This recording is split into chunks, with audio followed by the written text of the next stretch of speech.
Okay, we are done. So I have played, this is the bridge. Oh, really? You're not going to focus on for me? This is the bridge at La Fiere. So 15 mil. This is not going to be a smooth camera crane shot here, but we'll do our best. So the Germans have just lost trying to retake La Fiere. They had the bridge and the causeway there, and that's supposed to be raised, but they couldn't take a building. So I have now played this scenario 2.5 times. One time in Iron Cross, one time in modified Iron Cross, because I was like, I don't know, man. Too many markers in Iron Cross and some other stuff. And then we were talking last night on the combined stream of Hexy and Ross and uh, Mo and me and McMurray and all that. And we talked about all the games we'd played in World War II, and McMurray said he would, if he had one miniature game to choose, he'd just go with Flames of War version 2 and 3 and play it. So I was like, oh yeah? Well, I'll play 3. So I looked up the rule book online. You can get the version 3. You can get all the books on Flames of War Battlefront site. So I played it in Flames of War version 3. I do know I got some rules wrong. I got the coax machine gun. Oh, I got some of the machine gun stuff wrong on the Panzer III. Got one-man turret. I didn't do it, but I didn't really need to do it, I don't think. What else did I do wrong? I made a couple notes here. So you can assault if you use full rate of fire, and I know I definitely did that, but they failed. You can't move within 2 inches. I didn't do that. I did that wrong the first couple turns. Let's see. You can't use the 57 millimeter anti-tank gun over there. It had no HE, so I assume it can't fire on civilians, on troops, infantry. Moving on the double. If you're firing on them, if you're firing on someone that moved on the double, you can double your rate of fire. That's pretty crazy. So here's what happened. The Germans keep passing company morale. There's one turn left, but there's a unit in each building, and there's no way. Pretty much the leader's it. This German unit back here is pinned, and they can't seem to recover. They broke one whole platoon, and then all the tanks. So 2 platoons broke out of the 3 platoons that the Germans had. What else? Okay, mistake. Don't try to overrun a stand, especially a bazooka stand when you're a tank. That was dumb. So the bazookas were in foxholes, and the tanks tried to overrun them. They should have just shot at them, stayed out of their 8-inch range and shot at them, and they probably would have taken them out. But that 57 millimeter gun is a beast. It's a little harder to fire in the original. So the scenario is from Fireball Forward, and I now need to play it in Fireball Forward. I have not given Fireball Forward a good chance with the armor yet. I played 2 scenarios in Fireball Forward using the paper minis. You can see the videos. I think I posted videos on those. But I got all excited about trying out this version 3 Flames of War. Now, the thing about Flames of War that I find so fascinating, and I tell you, I have looked online like crazy for this. I'm like, there's got to be, someone must have given some tips on how to do this. Okay, so to remind everybody, and again, I could be doing something wrong.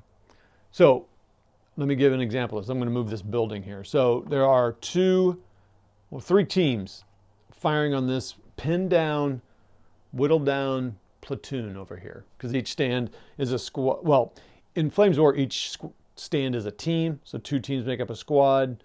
So then you would have 6 teams in a platoon, generally speaking. I just have my guys based like this, so I was saying each guy was this was a squad like I normally do, and they would, so I used the proper rate of fire for the squads and all that stuff, and then the little cotton in between means it's half a squad now, so it's down to 1 team. It doesn't matter. The point is this. So I had 3 teams firing on these 3 teams here, because that's a leader team there, commander.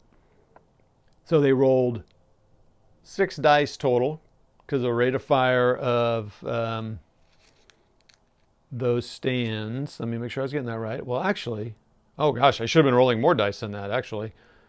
So I should have been rolling another set of them. No, 4 more dice. Let's see. Let me roll my 4 more dice. I did get 3 hits on them. Well, gosh, first of all, you have to roll better than that. I rolled a 1, 2, 3, and a 6. So first of all, you have to hit these guys on a 3+ because they're training level. There's no other modifiers for that, although they're pinned down. So they did not move or fire the prior turn. So they would have been actually a 4. They would have been a 4 to hit. Okay, so a 4 to hit them. And then if you do hit them, let's say I hit them 3 times out of all the dice I rolled, 3 or 4 times. All 4 of those dice are rolled for their save roll. They get to save, very normal in miniature games. Every infantry in a building, in the open, doesn't matter their training or anything. They save on a 3+. Now let me look at something real quick and make sure I'm reading that right. So you hit them in this case, I would hit those guys on a 4. And when you do that, you roll all the dice that hit them. They save on a 3+. Roll saves. So let's look at saves here. Infantry save on 3+. Okay.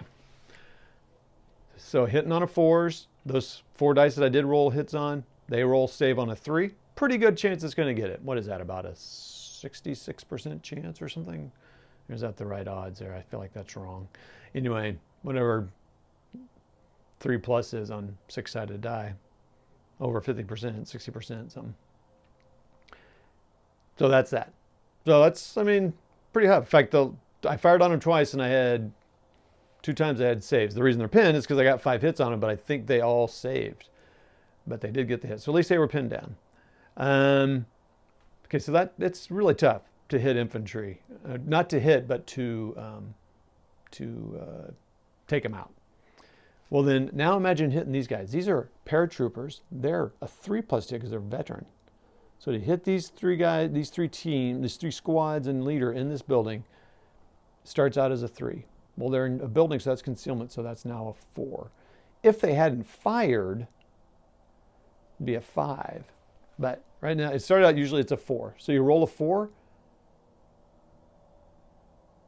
No, I'm sorry. It's not, to hit them is a 5. Oh my gosh. Let me start over. So to start out to hit these guys, because they're only trained as a 3+, these guys are a 4+. Well, they're concealed in a building, so now it's a 5+. So now you're hitting them on a 5. Imagine if they hadn't fired or anything. They were just staying still and they were gone to ground and all that. It's a 6 to hit them. It might even get up to a 7. But anyway, so it's a 5+ to hit them, and then they get that 3 save. And let's say they don't save a couple of those. Then you have to roll a firepower test to how powerful, depends on how powerful your guns are. Most infantry is like a 6. Some machine guns might be a 5 or a 4 or a 5. And then that infantry, that gun over there was a 4. So you have to roll 3 dice. You have to roll 6-sided dice 3 times to potentially hit them. And that's if they fail their save. It's really, I'm not really clear how you're supposed to take out infantry without artillery. And I don't want to have artillery in every game. It's just not, just not the case.